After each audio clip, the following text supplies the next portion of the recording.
following is intended only for mature audiences. Open your ears and lube up your butthole. It's time for the What Do We Call It podcast. Now, here's your host. It's Jmann.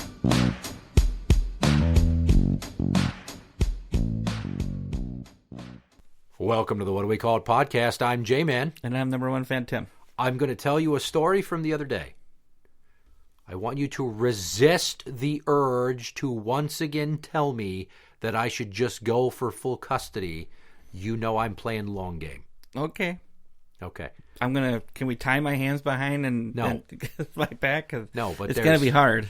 There's handcuffs, a hatchet, see, and all manner of sharp. I got a bunch of knives right here. Look, there's even a power cord there. Yeah. So, I mean, you could even choke yourself where you jerk off. You didn't do it right. Yeah, okay. So I'm sitting at the table the other day. The girls had gone back to the Beast. She had gotten enough of her mental health together to feel comfortable with them coming home, and that her house was safe enough to have them, which I doubt. Is that something someone else determined, or is she just like, I think I'm ready now? Well, she volunteered to let me have them this last spell because she was making self-harm statements, and I said, you're no fucking place to have the kids. Wow. Yeah. Saying stuff like, I want to die, I wish I was dead, I don't want to be here anymore, I can't handle this shit, I don't even want to be a mom anymore. And I'm like, yep, let's go, kids. Well, I said I can't handle this shit, but it was only because I had that really bad year. Right. Well, when somebody burns your fucking house down with you in it. And then left, yeah. And then my house went into foreclosure. And then I had a baby on the way, so a four-factor. Yeah. Okay, so here's how things are going. I call Chi-Chi, my 7-year-old, to see how she's doing. Because I brought them home on Saturday, and then all day Sunday she's texting me, she misses me, asking me what I'm doing, calling just to say hi. Oh, that's so sweet. Like, they are not used to being at her home, and I don't think the Juice, my 10-year-old, associates that household with comfort anymore, the idea of comfort. Based on what you told me, yeah, it doesn't sound like they really enjoy themselves over there. So I asked Chi-Chi, what are you doing? Oh, I'm just sitting here with her other sister, the 3-year-old. She's like, me and Lulu are just watching Elmo. I'm like, okay, what's your sister doing, the Juice? She's with Mom. They went to the store. Oh, okay. Nothing of it. I'm like, okay, well, I guess tell her to call me when she gets home. A 7 and a 3-year-old?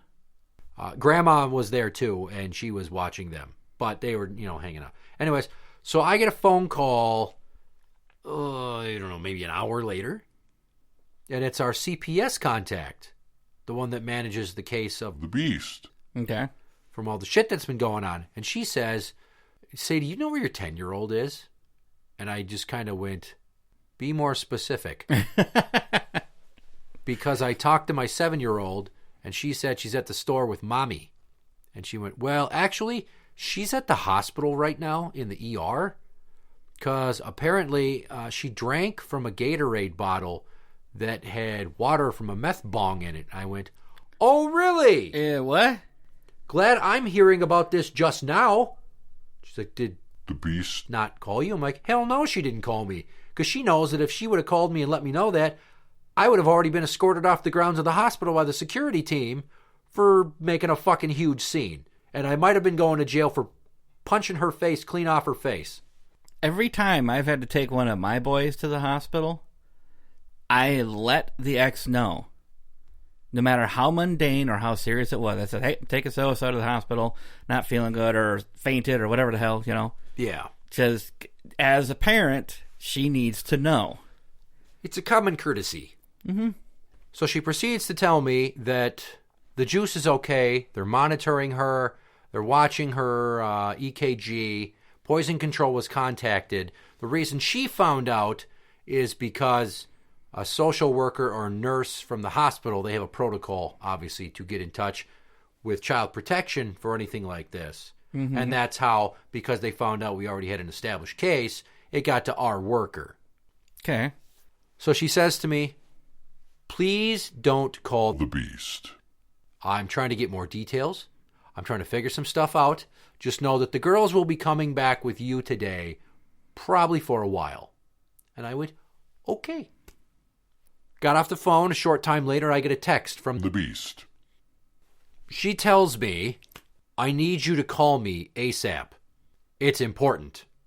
Yeah, I just do a little side note here. Have at it. I fucking hate it when people send me a text saying, call me, it's important. If it's really important, just call me. I don't care what I'm doing. If it's legitimately important, I'm not going to get upset. I don't care if I'm in the middle of pounding a post in the road. I will answer the phone if someone calls. Some people, they probably just worry they're interrupting something important. You never know.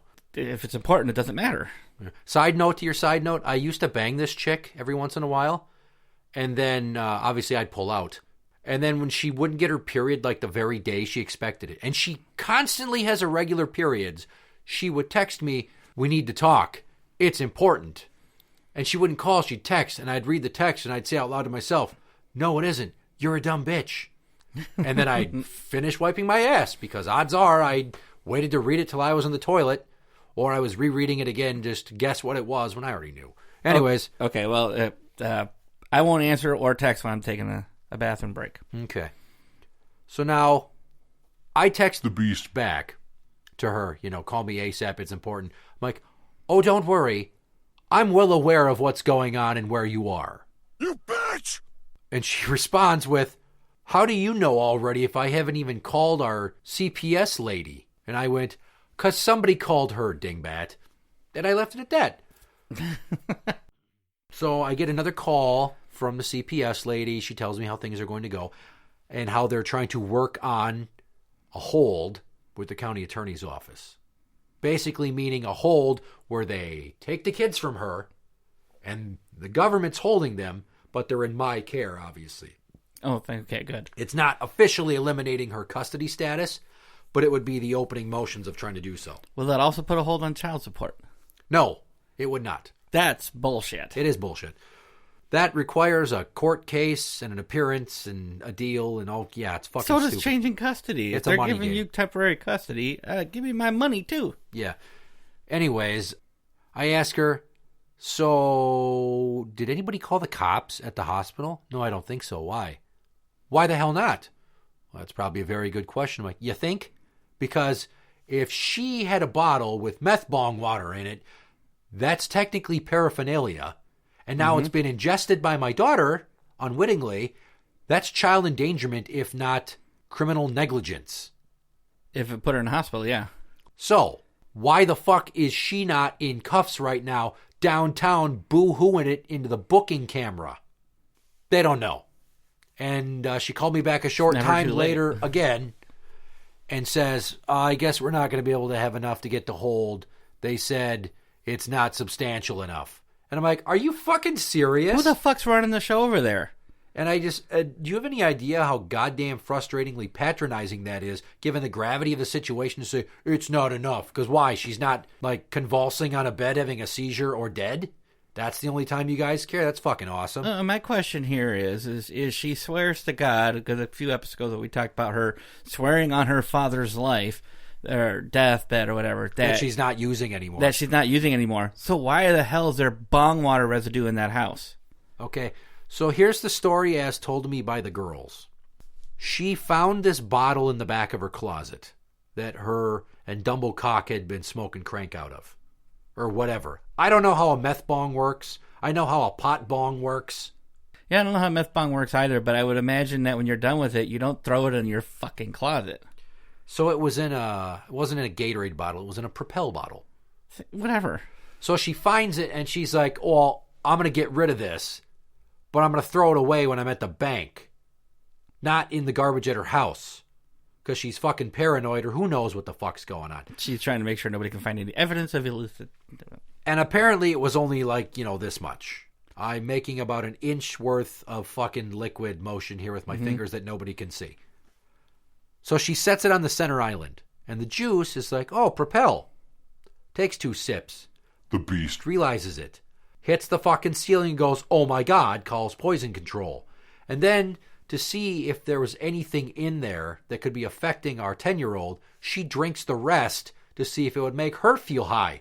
Like, what the fuck is your problem, you colossally stupid cunt? Yeah, let's test it so that we can both pass out and be unconscious, and there's no one to call the police. There's no one to drive us to the hospital. Yeah, and then she got in the fucking van and went to the hospital. They didn't go by ambulance, or as the Jew says, ambulance. Babblance. And it gets, a little bit stickier because I called dispatch. I said, here's the situation. My 10-year-old somehow ingested water with possibly meth in it, and she's at the hospital right now with my ex. Nobody has called you guys yet. My ex might still have the bottle with the meth water and other paraphernalia. I need a cop. They call me. I tell them the situation. Okay, you want to meet at the house, at her house? Yes, please. We do. We get there. And I tell him what's up. And he's like, so CPS has been called? I'm like, yeah, we have a CPS worker. She's the one that told me. My ex didn't tell me. And he's like, can I have her name and number? I connect them. They talk. Now, the cop was pretty cool. There's two of them. Unlike some other ones? Unlike some other fuckers. And I said to him, Mike, this isn't your problem, but seriously, what's it going to take for the department to take this shit seriously? Because in the past, they're so sick of dealing with her that every time there's a new call to this residence, if it's somebody on shift that's been here before, apparently they will text each other and say, have fun with that one, or get ready for, I'm like, so now because I'm associated with her, they don't take me seriously. And I don't call you guys unless I absolutely need you. So the reason we're here is because I think there might still be some shit in that house. I used to think the cops where I grew up had a thumbtack on the map where our house was because of my brother. Like, yeah, there's that guy's house. Like, so he's like, okay, so they're not here, obviously. I'm like, yeah, I thought they'd be back from the hospital. They talked to the hospital. They haven't been discharged yet. They're working on sending her home. She's, air quotes here, fine. And then her mom gets on the phone and tells The beast. the cops are here with me.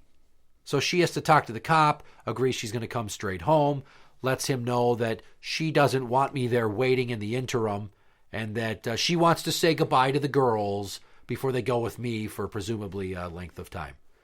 I'm like, whatever. So now I've got Chi-Chi crying that she's got to come back due to the situation. I grab their backpacks, their school laptops, and another bag of snow pants. I leave. And then apparently Grandma is going to drop them off so the beast doesn't have to face me. The cops, I don't think did anything, but the last thing he said to me is, okay, you can go home now. Obviously, you don't have to wait for it because we don't know how long it's going to be. I'm going to make some phone calls on this, run it up the flagpole, a couple pay grades, and see if we can do anything. And then the beast fucking texts me and says, I can't believe you lied to the cops just to get them to come to my house to harass me. And I replied with, I didn't lie to them, you dumb bitch. I let them know we already have a CPS case, and CPS contacted me. I didn't have to make up anything, and I wasn't harassing you. I had a legitimate concern that you still had shit at your house, and as I've told you recently, I think you're still on fucking drugs. Fuck you! Well, she calls me, and she's like, well, just so you know, I only have to pass 2 UAs, and they'll be back with me. And I said, we'll see. She's like, what does that mean? I'm like, we'll see. And I hung up on her. Left it at that. I only have to pass 2, so I'm going to go sober for a couple of months, and then I'm going to get right back to it. Not even that. On meth, you go sober for a week and pass 1 and then wait a little bit and then take So here's the fallout of this now. Obviously, the girls are with me, and I don't know if the cops are going to do anything against the beast. I got my fingers crossed. But right. I would love for her to get some criminal charges out of this. Here's something else from the hospital now. There's a whole nother chapter of this story. Did you get a copy of the report from the hospital? They sent 2 copies of the discharge paperwork to her house. The Juice forgot to bring it to me. So, but anyways, let's talk about the hospital here now. At no time did anyone there contact law enforcement. At no time did any staff from the hospital contact me, even though the beast says I let them know your name and your number and to call you, and they said that they would. But then she allegedly, and this is out of the mouth of a worker at the hospital, said she was going to call me. So somebody had a job. Everybody assumed everyone else was going to do it. No one did it. I think in this situation, if I were a hospital worker, I'd be like, no, we will call them. Yeah. You worry about comforting your child, and we will call the father. I mean, that seems like it would be proper protocol. However, the hospital would probably understand, okay, if you want to do it, that's fine. Probably better coming from you than from the hospital. which, no, for someone like that, it's not. Not in this case, because she's... Like, I don't know if she purposely didn't call me or if she forgot. I'm going to assume the former because she's a conniving cunt. And she didn't want me to come up there and raise hell because she knows I would have brought the cops with me. well, just think of it. She told Chi-Chi to tell you that they were at the Oh, store. no. Chi-Chi decided herself to lie because she didn't want me to get mad. Oh. My 7-year-old doesn't want bad things to happen, so she lies to me for her mom. Isn't that nice? No. I'm being facetious. And I'm just going to be honest with it. Okay, so the hospital, and I talked to some supervisor at the hospital because I left a message for whoever dealt with my daughter that day.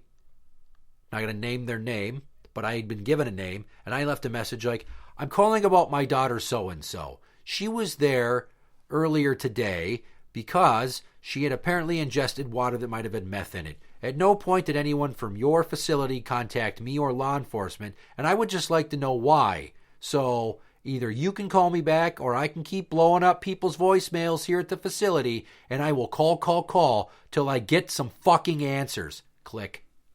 Did you make sure to leave your name and number? I did. Okay.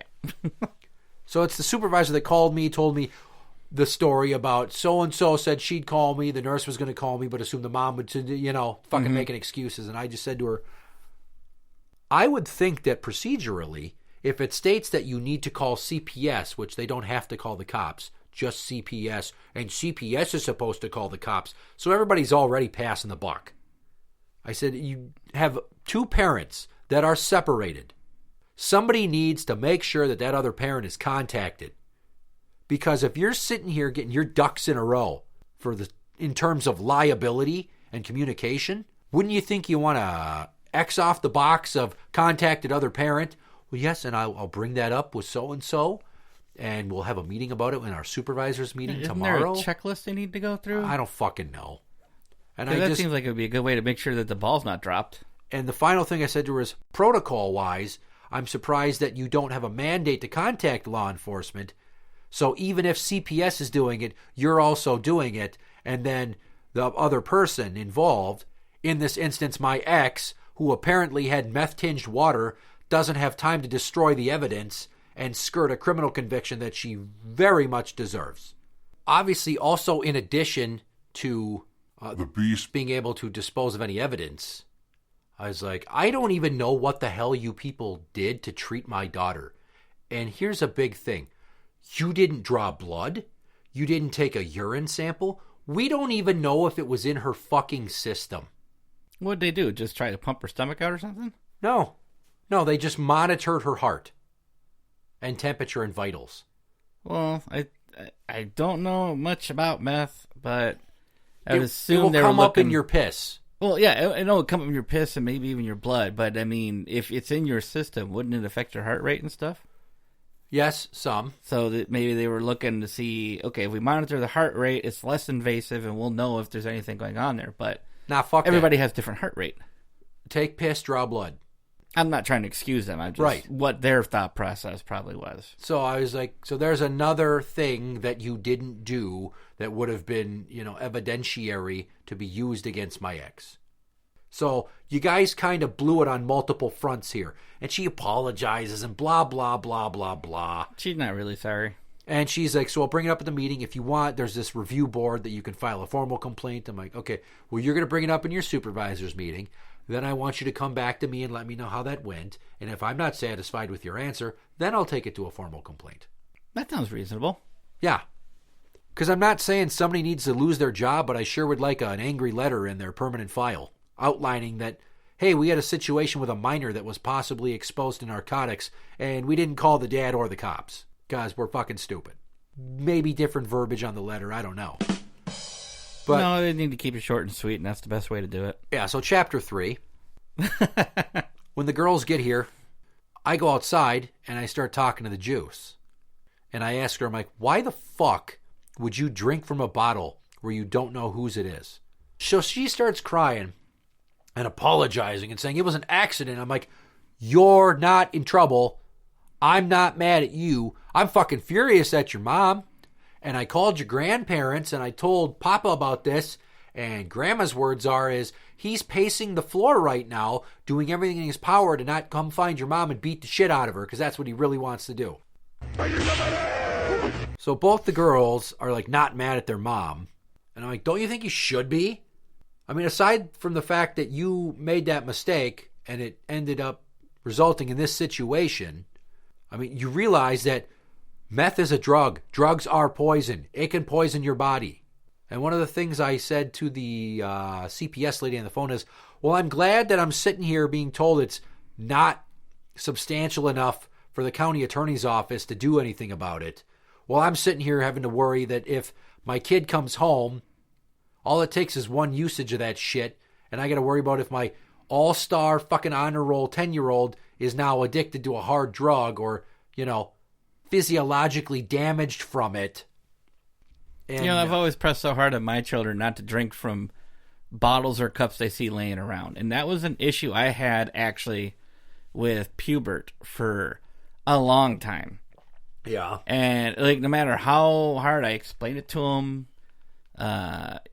even yelled at him, spanked him for it, he kept doing it. And I know one time we had a party at our house, and nobody I know does drugs, but we had a party at our house, and my brother-in-law decided that he was going to sleep at our house because he was too drunk to drive home, and he had himself a mimosa. Uh-huh. And he left it on the table next to him because he slept on the couch. And we get up the next morning, and it's gone. And he's just like, oh, did you guys dump out my drink? I was like, no. And he's like, well, where'd it go? Well, we realized Pubert was up, and he saw a glass of what he thought was orange juice on the table, so he drank it. It's Oopsies. like, are you fucking kidding me? And I can't, I don't know how to get it through. I don't think he does it anymore. He hasn't done it for a while, but for a while there, I'd catch him drinking out of random people's glasses or cans of pop or whatever. I kept hoping that we'd be at someone's house that had a lot of smokers, and he drank out of like a can of pop that someone was putting cigarette butts in. Yeah, and he'd learn just the so hard he'd way. get the hard lesson. Swallow a cigarette butt. Yeah, I'm hoping for it, but Yeah. this is way worse. I mean, It is. Jesus Christ. How dumb are you? It's like, oh, we're done with this bong water. Let's throw it in the closet. And I don't know if they were going to sip from that water later, hoping to get some residual high off of it, or what the fuck. But anyways, my girls aren't mad at her, and then I start telling them why they should be, and then they start getting real pissed. Like, your mom has one job, to protect you. She didn't do this. This was so negligent on her behalf. So later on, it gets to the end of the day, right? And I'm just trying to watch her to monitor for any symptoms that she might be on something. She's not irritable. She's not fidgety. But when it got to be 12:30 at night and she wasn't even tired, I was like, uh-oh. A little bit of a red flag there, yeah. She went to bed at 1 o'clock when I did, because I told her I was going to bed. And she went and laid in bed, and she zonked out. But then she was up at fucking 8:15 the next morning, like, how long did I sleep, Daddy? I'm like, I don't know, like 7 hours maybe? Doesn't seem like enough, but whatever. Nah, I didn't sleep that much when I was a kid. I know everybody's different, don't get me wrong. I'm just, for comparison. Yeah. So a little footnote to all this is that they assign new CPS investigators because it's a new incident. So new investigation that'll eventually fold into the already open one. But still, now my girls had to get interviewed by 2 new people from CPS. Yeah. It's just like this shit just keeps going and going. It keeps piling and piling, and you think at this point the county could do something more. All they've advised me to do is I should get a lawyer and push for more custody. Why? Because then it's on my dime. And also, so that they don't do it, so they're not civilly liable and get sued by her. That's how the government works, dude. They don't give a Covering shit their till own there's ass, a dead yeah. kid. They don't want to take on any excess responsibility they don't have to, which in this case I think is perfectly all right. But fuck off, really. It's like when The Beast. drunkenly assaulted me. They dropped the domestic assault charge. It was a misdemeanor. Wasn't like the first time she ever tuned me up when she was blackout drunk and it was felony level and I didn't send her to jail like I should have. But anyways, they dropped it because of the costs incurred in having a jury trial. They still kept the drunken disorderly conduct from her trying to kick the back window out of a squad car, but even then, she met her probationary requirements, and it has been adjudicated off her record. If you look under her name on the state public court database website, it's not even on there at all. See, I'd be willing to pay for more juries in this situation. Well, you would want juries to actually be a part of exercising justice against somebody who's wronged society or has victims, but to fucking boil it down to dollar signs, fuck off. How many times have like the county commissioners anywhere, any county, given themselves a raise? Or how many times do the higher ups in the various departments that answer to the commissioners give themselves raises and then fucking find ways to trim the budget from the entry-level grunts that do all the real lifting? It's government bullshit intersecting with this unbelievable level of dipshittery from The beast. that affects my kids. Yeah, and like you said, any government anywhere, that's what happens. They try to protect themselves and try to find ways to get them more money. Yeah. For themselves. It is bullshit. So, go on. One thing I kind of wanted to put out here is maybe The beast. needs to remember or start thinking that her daughters are getting older, their memories are getting better, and they're going to remember this shit for the rest of their lives. Because Chi-Chi being 7 years old, she's at an age where she's going to remember. Oh, yeah. And if she wants her kids to like her or respect her or anything or have anything to do with her in future, she needs to get her shit together. If you It's ask kind her, of- they hate coming to my house because I have rules and I yell at them and they get in trouble when they fuck up, and they're never going to want to talk to me when they're adults because I'm such a terrible human being. Yet when they're over at her house, they're constantly calling you and texting you and everything. They'll get to an age, they'll figure it out for themselves, and hopefully they will pick me and we'll have a healthy relationship because I've sacrificed a lot for them this year just to be there to be dependable and steady when they needed me. And not everybody would do that shit. There's a lot of people that actually don't.